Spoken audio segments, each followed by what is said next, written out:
We're about to do a full budget recap for my budget for April, where I'm going to show you where my dollars went, what savings goals I decided to tackle, and a spending comparison to last month.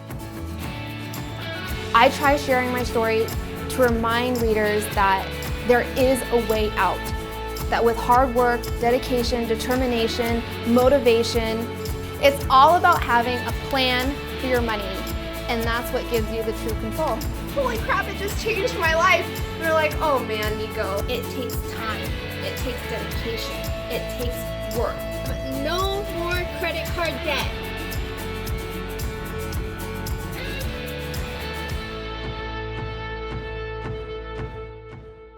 Welcome to the Budget Mom YouTube channel. Today we're going to be doing a full budget recap for my budget for April. So what does that really mean, closing out your budget? A lot of the times it's really easy to sit down and create a budget. It's really easy to sit down and track your spending. But what's not so easy is analyzing and going over all of the data that your current budget is telling you before moving on to the next month. Closing out your budget and looking at where your dollars went is going to tell you a bunch of really helpful information so you can tweak and perfect your budget in the future and as you go along.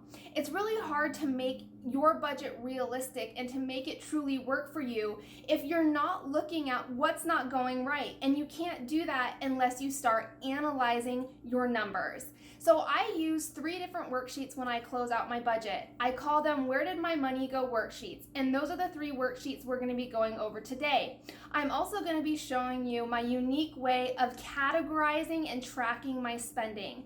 I have kind of a crazy way of organizing all of this data because I manually track my spending on an expense tracker. I do pen to paper, I write everything down, but I have a really cool color-coded way of organizing all of that data. Closing out your budget every single month is going to tell you a bunch of really cool stuff. 1, it's going to pinpoint your problem areas when it comes to your spending. 2, it's going to tell you whether or not your spending is aligning with your current goals. And 3, it's going to allow you to see what's working and what's not working in your budget so you can tweak and perfect and make those changes the next time. Your budget will only get better and better and easier. So let's get going on my full April budget recap. So the first thing that we're going to look at is my April calendar. Now, on my April calendar, I list out expenses and events and holidays on my calendar that need to be included in my budget. When I pay that bill, I put a check mark next to it. When it clears my account, I put a line through it. When I see the bills with the line through them, I know I no longer have to worry about them. So that's how I tackle my calendar as I go along in my budget for the month. This is what my budget essentially looks like after the month has ended. So the budget column here is what I estimated my expenses to be. This was the number that I budgeted. It's an estimate. The actual column is what I actually spent on those bills. It's the amount that actually cleared my checking account. Now, as you can see, I estimated my bills to be $2,087. They were really $2,072, so just a little bit less than what I thought. It's always better to be less than more than, so that's the good thing. I also like to keep track how much cash did I use from my cash envelopes versus what I budgeted or the cash that I pulled out. So for instance, in my cash envelope area, I have groceries for $400, but I only used $325 of that cash. Fun, I pulled out $100. I didn't spend any of my fun envelope this month. Gas, $150, and I only spent $148, and I do that for each envelope. The reason I like to do this, and as you can see, I saved $263 from my cash and my cash envelopes for the month. Here are my sinking funds as well as any extra savings that I made. So that's how the budget and actual columns work on the paycheck bill tracker. So when I close out, or I'm getting ready to close out my budget for the month, the very first thing and the main worksheets that I use are my expense trackers and the Where Did My Money Go worksheets.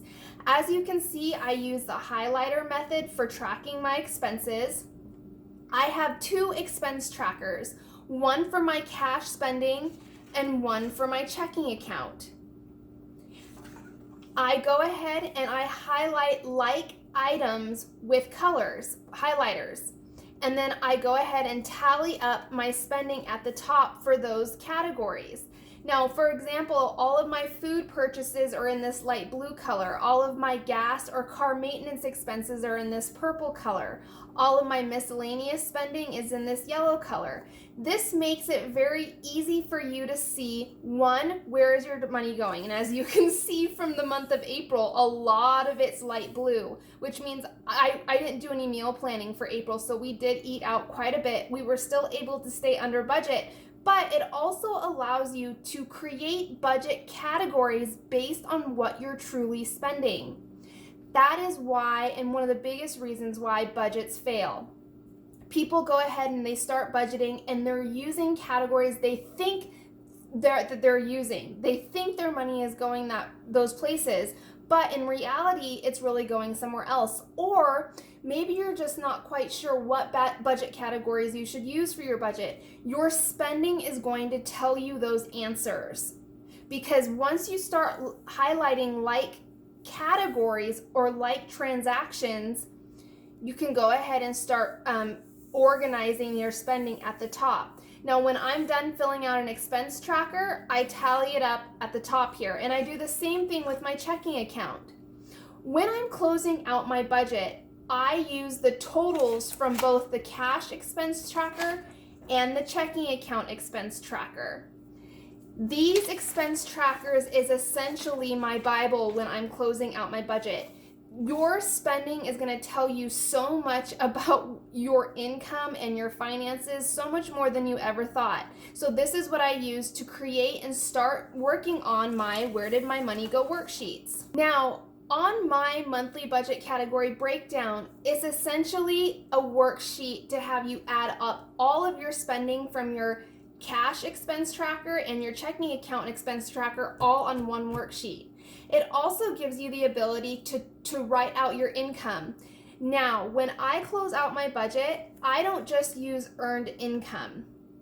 My income is anything that I use throughout the month to cover my expenses. Maybe that's income from the previous month that I'm rolled over into the new month.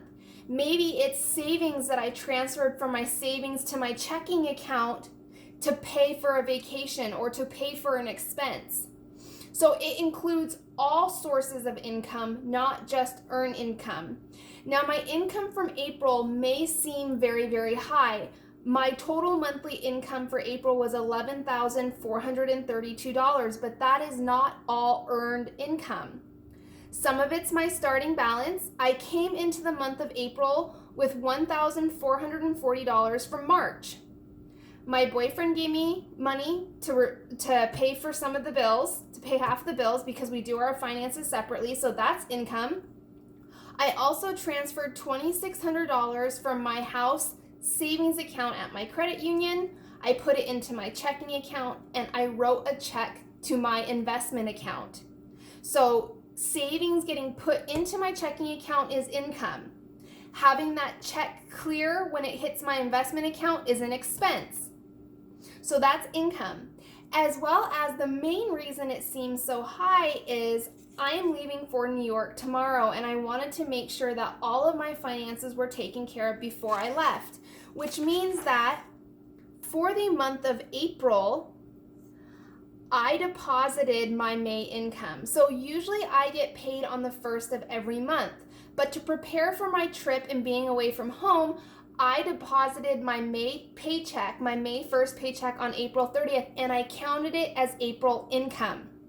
Even though technically I'm using it to pay all of my bills in May, I like to track my expenses and spending as they truly happen in my life, and it happened on April 30th.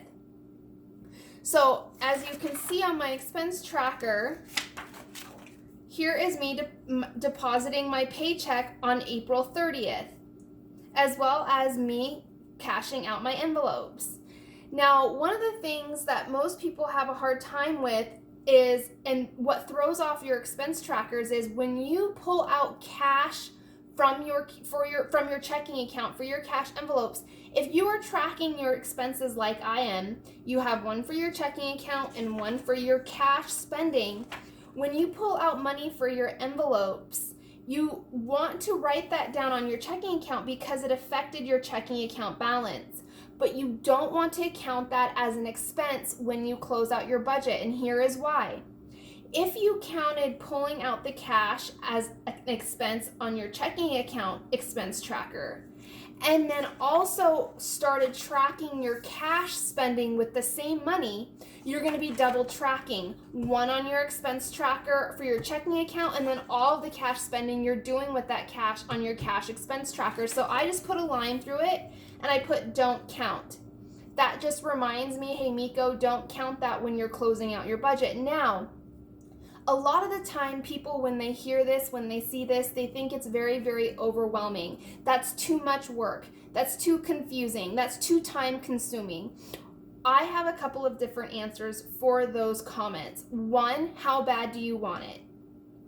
I have been able to save way more money than I ever have, and I paid off all my debt, over $77,000 in 8 months by using this system and by watching where every dollar is going.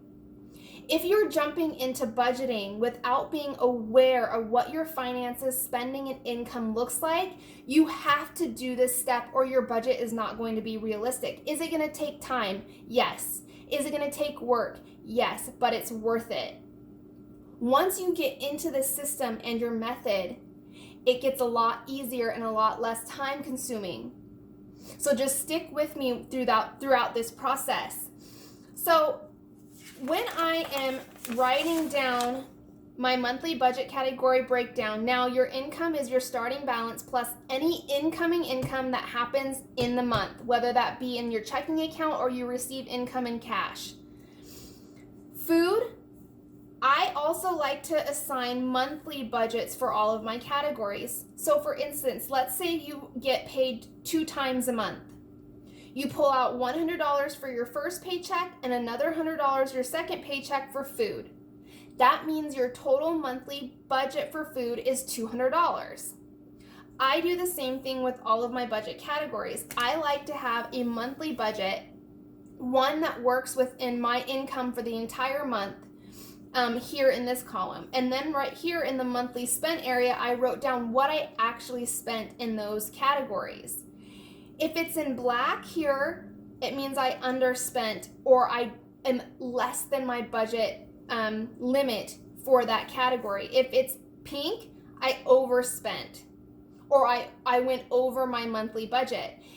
That's okay if you go over your monthly budget as long as you have income that covers it.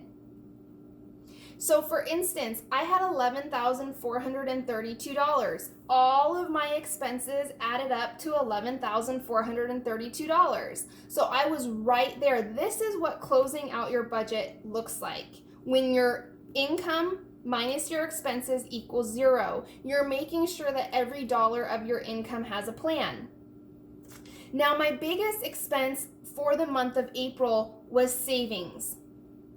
I paid off all of my debt last year. I'm debt free. So most of my extra income goes towards saving. I was able to save 37% of my income in the month of April, which was $4,254. So that's the monthly budget category breakdown. I also use on this side of the workbook monthly spending comparison.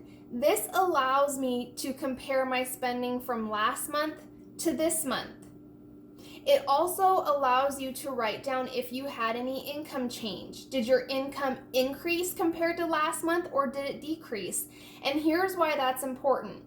If your income decreased from the previous month, your spending better reflect that. And not only that, if I were to ask you, okay, if your income decreased, where is that reflected in your spending? How did you compensate in your spending for that decrease in income? And the same thing if it's increased.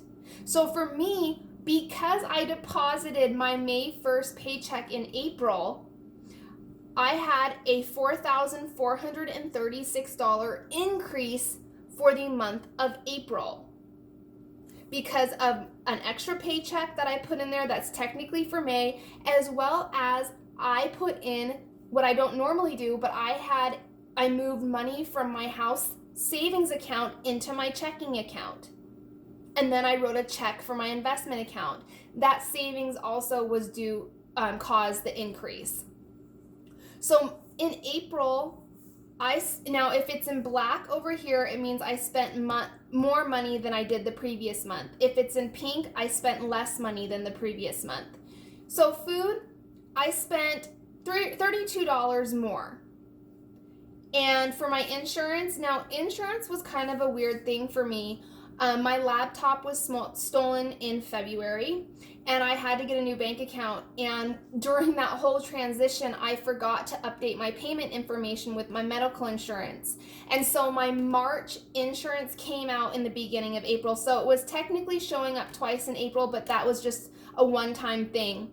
And I did have the income to cover it. So it's way higher, significantly higher. It's about double than what it usually is. I would say here I also added a new category. I had a medical deductible that I had to pay. It was only $5, but I decided to go ahead and add a medical category into my budget for this month. So overall, it wasn't too bad. And I hope I explained that right. If I spent more in this month than I did last month, it's in black.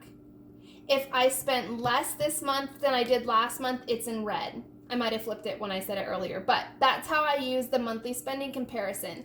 This worksheet is great because it will show you if you have any problem areas in your spending, but not only that.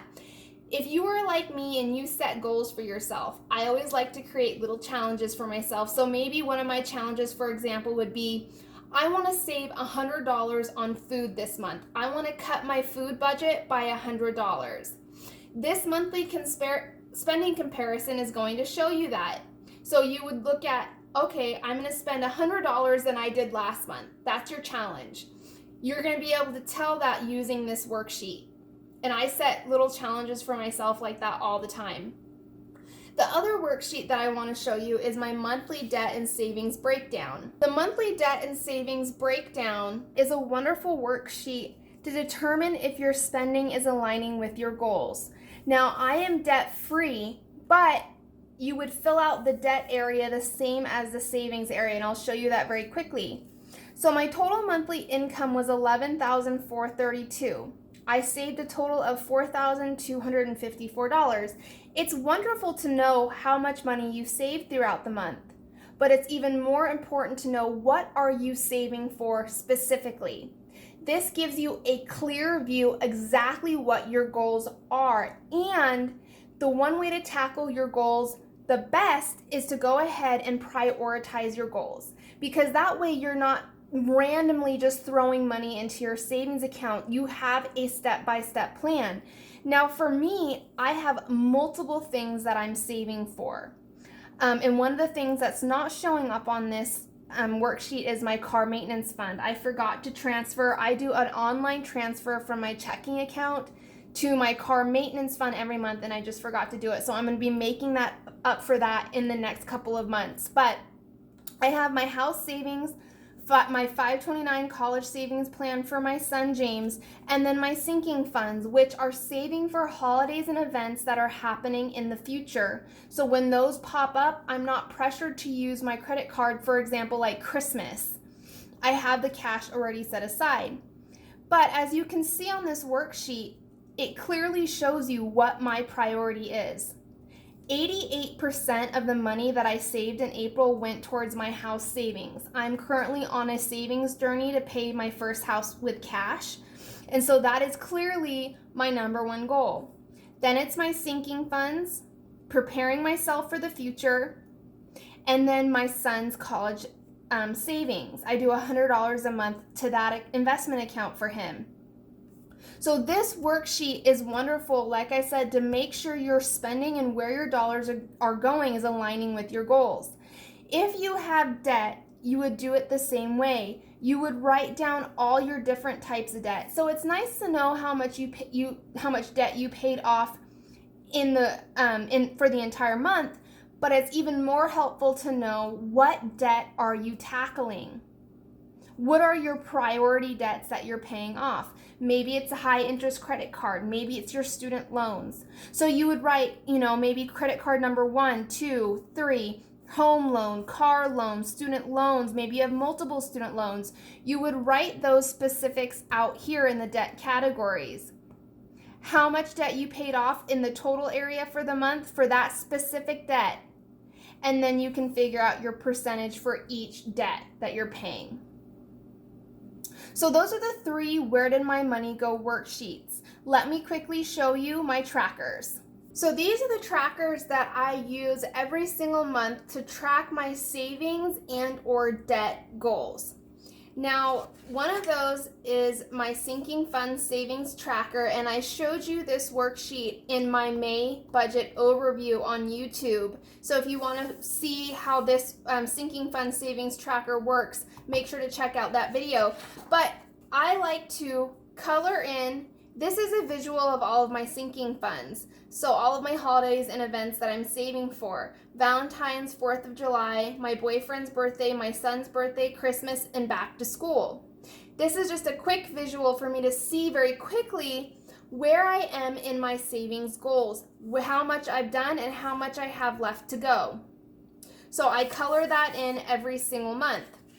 The next worksheet is my house goal, which is saving $400,000 in cash to buy my first home. So every single time I save $4,000, I color in a line. So this month I didn't quite get to $4,000, so I'll color in a line next month. But this is what my house, this is currently in the free resource library. And the next tracker I want to show you is my yearly spending overview. This is what my yearly spending overview looks like. In my budget workbook, you can see very clearly what you spend every month because it has tabs. Every single month you work in your budget. But it's also really cool to see what that looks like in yearly form or overview. So I have all of my categories listed and what I spend on each of those categories every single month. And I have a full year view of that. It's wonderful because as you're going along through the months, you can see history for your spending. So, for example, in January, I spent $253 in food. Let's say, for example, in May, I spent $600 in food. It's great to start asking yourself those questions. Is your spending increasing in a specific category throughout the year? And if it is, why? What's happening with your spending habits or situations that's causing you to have an increase over time, a specific period of time in that specific category for your budget? It's also just great to know. I mean, have you ever asked yourself, I wonder how much I spent on clothes last year? Or I wonder how much I spent on holidays last year or on Christmas? Now, I choose to do my budget categories. But it's also very helpful if you're trying to estimate how much you should save for Christmas next year. It's awesome and it makes it so much easier to look at what you spent last year and build your budget around that. I choose, like I said, to do my budget categories, but you can track yearly anything you want. So that's my yearly spending overview. The next one I have is I like to have a yearly balance overview. And what that means is, what does my savings balance, my debt balance, my retirement balance, and my net worth look like over a 1-year time frame? What are those things doing? Are they increasing? Are they decreasing? Are they staying the same? Because if you're making positive progress in your financial life, you're going to start noticing a couple of different things. Either one, your net worth is going to be increasing, your savings accounts are going to be increasing, and your debt's going to be decreasing. That's how you know you're making progress. Sometimes it happens very slowly, that progression and that progress happens so slowly that we might not even notice it until we look at it on a yearly or a long-term time frame. So my savings balance in January was $14,000. In April, it's $77,000. My retirement in January was $34,000. In April, it was $36,000. Now my retirement balance is going to start drastically increasing because starting in April was my first month of maxing out my 401k contribution since I'm now debt free. I decided to make that more of a priority. So I'm now maxing that out, which means bigger contributions. So I'll start to see this increase a lot more heavily as we go on throughout the year. My net worth in January was $164,000. In April, it was $383,000. So there are two things that I really like to track in graph form: my savings balance and my net worth. Because I don't have debt, these are the two areas of my financial life where I'm going to show progress, whether it be good or bad, in my finances. I like to see them in graph form because it's kind of cool. With your savings, you should see a line that is gradually increasing over time. With your net worth, same thing. You should start seeing it gradually increase over time. You may not see these huge spikes, but you will see a gradual increase on your graph. Now, if you bought the Budget by Paycheck workbook, either the shipped version or the digital download, you have access to BBP Central, and I'll be putting a link to that in the description of this video. The yearly balance overview is a free printable in BBP Central for anybody who has bought the workbook. So that's where you can find that. That is a full budget recap for my April budget. If you found this video helpful, please share it, and don't forget